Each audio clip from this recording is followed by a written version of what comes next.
유다의 아들들은이라고 이제 시작을 하고 있습니다. 그런데 여기서 아들은 진짜 아들을 말하는 것이 아니라 후손을 말하는 단어입니다. 그래서 유다의 후손은 그렇게 기억하시면 됩니다.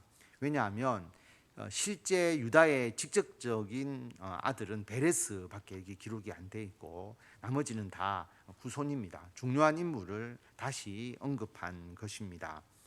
거기서 소발의 아들에 대해서 또 더 자세하게 이야기를 하고 있는데, 소발의 아들 르아야는 야핫을 낳고 해서 또 그 중에서 중요한 사람들을 언급을 하고, 이 사람들이 누구의 어떤 사람들, 어떤 지역의 종족이 되는지를 여기서 언급하고 있는 겁니다. 그래서 소라 사람의 종족이 이렇게 되었다라고 하는 것을 이야기하기 위해서 이 내용을 쓰고 있고요. 3절에 보면 에담 조상의 자손들은 이스라엘과 이스마와 이바스와 그들의 매제 하술렐 보니와 그돌의 아버지 분우엘과 후사의 아버지 에셀이니 이는 다 베들레헴의 아버지 에브라다의 맏아들 훌의 소생이며, 에담 조상의 자손에 대해서 이야기를 하고 있습니다. 드고아의 아버지 아수훌의 두 아내는 헬라와 나아라라. 나아라는 그에게 아후삼과 헤벨과 데므니와 하스다리를 낳아 주었으니 이는 나아라의 소생이요. 여기서 드고아의 아버지 이렇게 언급되고 있는 것은 드고아 지역에서 정착해서 맨 먼저 그 드고아 지역을 개척했던 사람들을 말하는 것이죠. 그래서 그 드고아를 실질적으로 일구어낸 사람, 그 사람의 이름을 이제 이야기를 하고 있는 것입니다. 그래서 어떤 지역의 개척자, 어떤 지역에 정착해서 그 지역의 아버지라고 불리는 그러한 사람들을 쭉 또 언급하고 있는 것입니다. 헬라의 아들들은 세렉과 이소할과 에드난이며 고스는 아눕과 소베바와 하룸의 아들 아헬 종족들을 낳았으며, 야베스는 그의 형제보다 귀중한 자라. 그의 어머니가 이름하여 이르되 야베스라 하였으니 이는 내가 수고로이 낳았다 함이었더라. 쭉 이렇게 종족을 이야기를 하다가 야베스란 사람이 특별하게 여기서 기록되고 있습니다. 야베스가 누구인지를 우리가 다른 성경에서 명확하게 알 수가 없는데, 그런데 야베스가 굉장히 귀중한 사람이었다라고 말하고 있고, 야베스의 이름을 어머니가 지어 주었다라고 말합니다. 보통 유대 사회에서는 아버지가 이름을 짓잖아요. 그런데 어머니가 이름을 지었다라고 하는 것은 추측컨대 아버지가 계시지 않은 것은 아닐까. 어머니가 아들을 낳고 또 수고로이 낳았다. 어머니가 어떤 많은 그 고통과 어려움 가운데서 그 야베스를 낳고 키웠다라고 추측해 볼 수가 있습니다.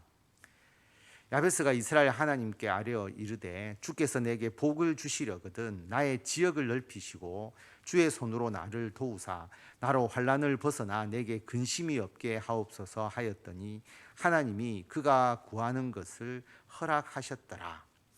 이 야베스가 고통 가운데 어려움 가운데서 태어나고 자랐지만 하나님께 이렇게 아뢰죠.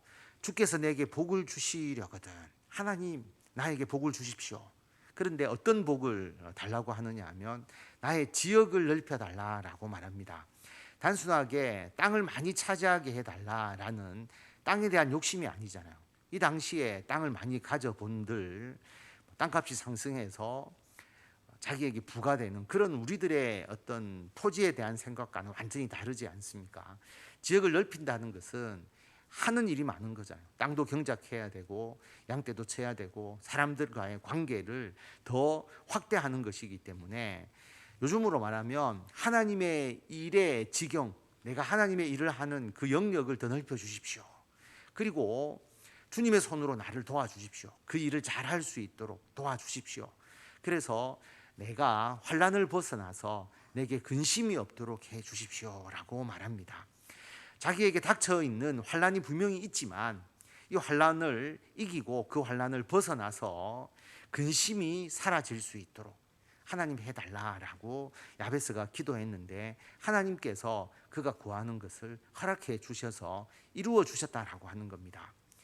족보 이야기가 쭉 나오다가 야베스의 이 특별한 기도와 야베스의 이야기가 여기에 언급되고 있다는 것은 하나님께서 이 야베스를 특별히 기억하시고 이 기도를 들으시고 야베스의 그 삶과 그 역사가 그 유대인들에게 아주 특별하게 다가왔기 때문에 이 족보에서 특별히 이 부분을 기록했다라고 하는 것을 우리가 알 수가 있습니다. 우리들도 이러한 기도를 하나님께 드리고 하나님의 응답을 통해서 우리들의 삶의 지경이 넓어지고 우리가 환난을 벗어나서 우리가 하나님의 영광을 드러내는 그런 삶을 살기를 우리가 바라고 우리도 기도해야 하는 것입니다.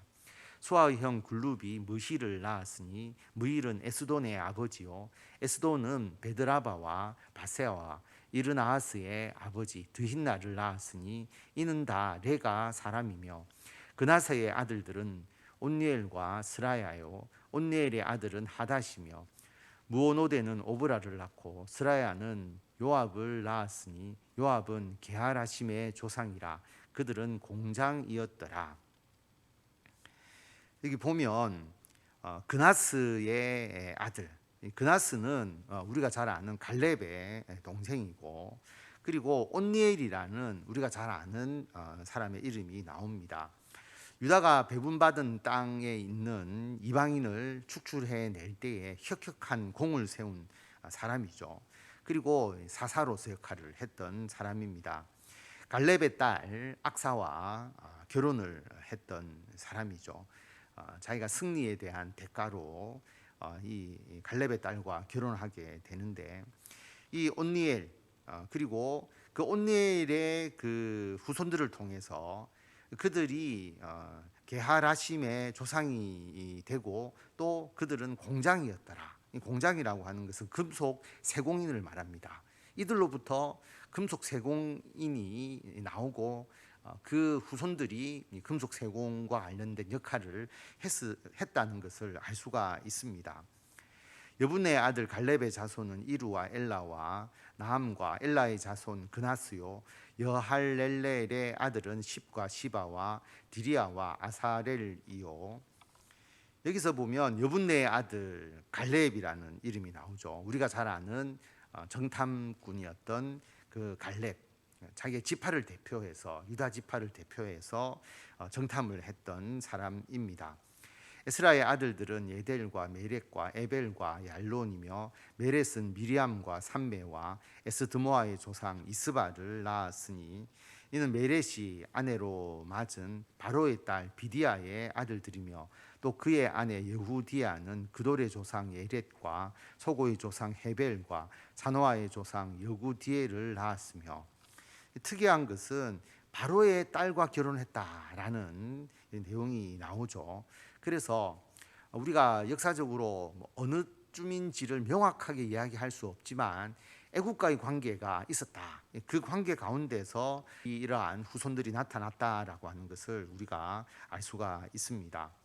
나함의 누이인 호디야의 아내의 아들들은 가미 사람 그일라의 아버지와 마아가 사람 에스드모아며 시몬의 아들들은 암논과 린나와 벤하난과 딜론이요 이시의 아들들은 소헷과 벤소헷이더라.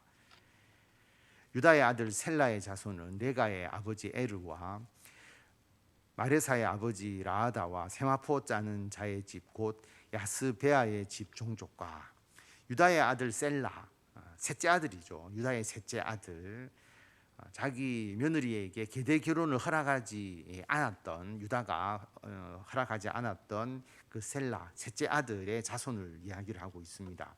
거기서 보면 세마포를 짜는 자의 집, 요즘으로 말하면 직조업을 하는 것이죠.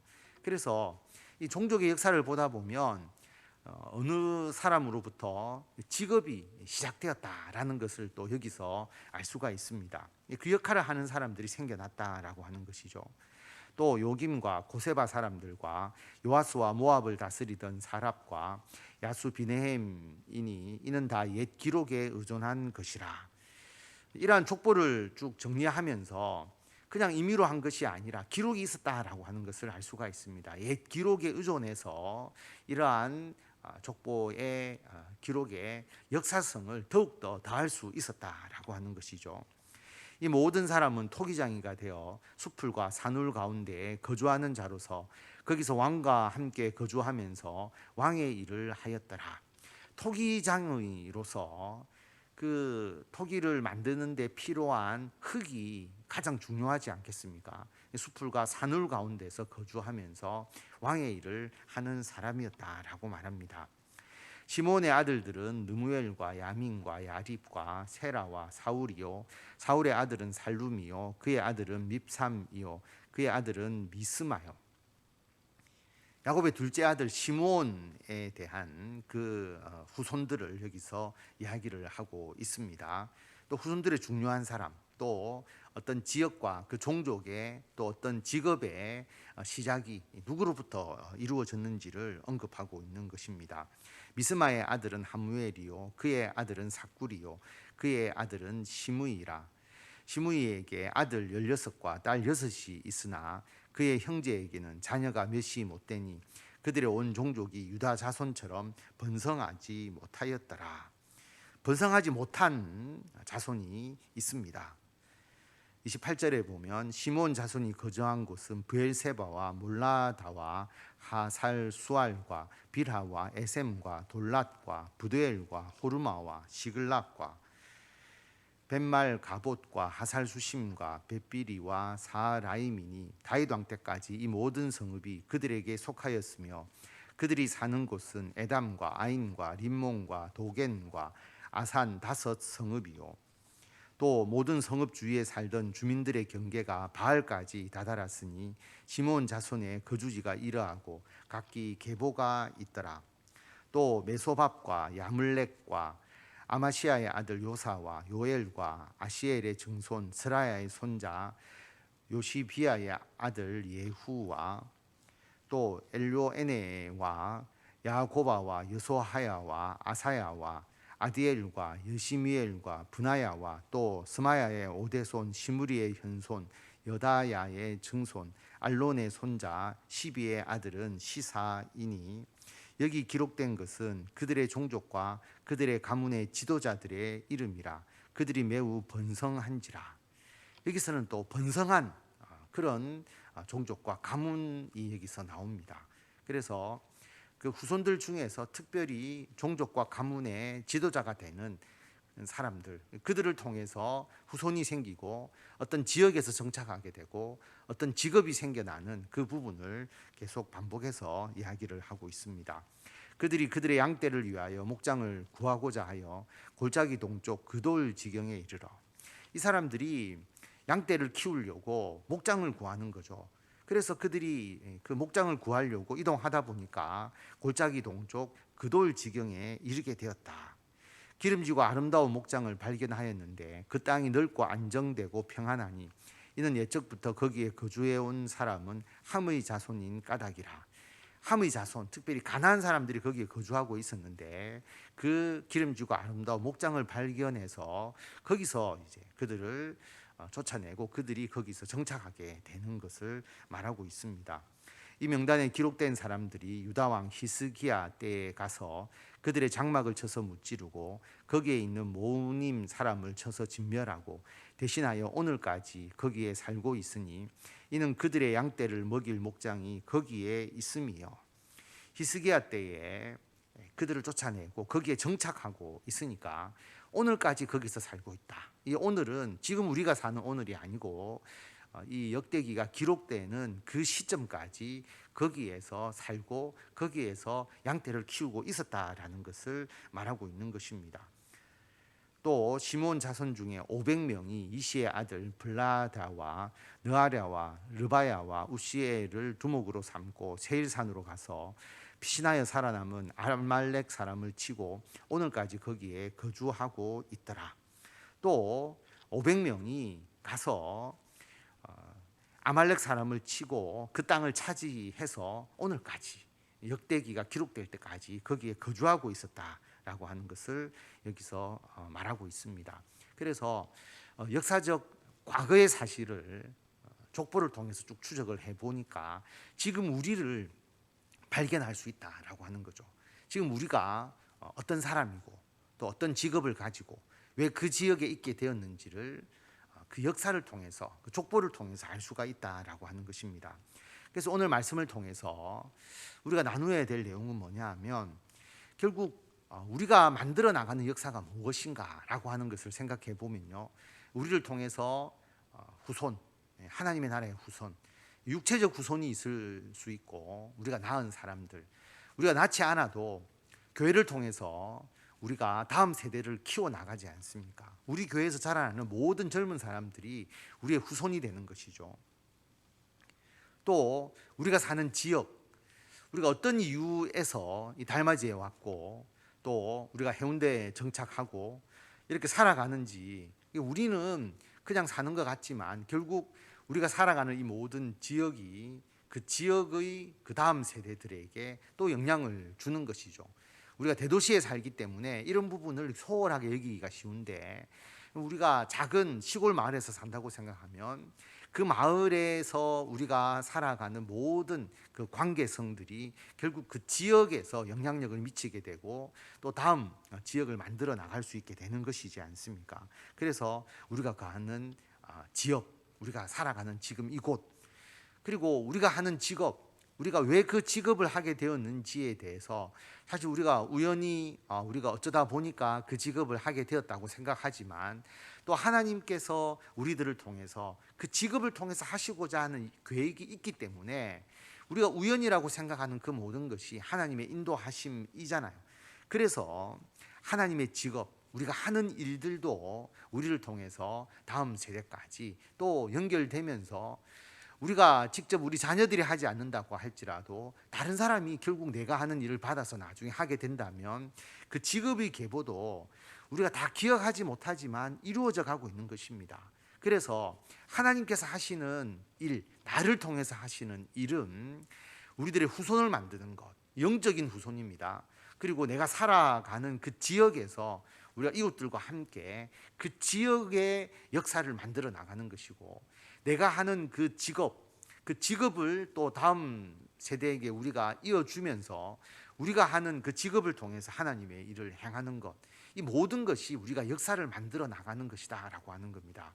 우리가 움직이는 것, 우리가 행하는 것, 이 모든 것이 하나님의 역사로서 아름답게 열매 맺게 된다는 것을 우리가 기억하고, 이번 한 주간도, 그리고 우리가 2022년 상반기를 마무리하고 하반기를 다시 준비하는 이 시점에서 우리가 살아가는 모든 삶, 우리가 거하고 있는 것, 우리가 세상에서 직업을 가지고 하는 일들, 그리고 우리들의 자녀들, 또 영적인 우리 교회의 다음 세대를 키우는 모든 일이 하나님의 놀라운 역사를 이루어가는 이 귀한 사역이다라고 하는 것을 기억하시고 이 사명 잘 감당하시는 성도 여러분들이 다 되시기를 바랍니다.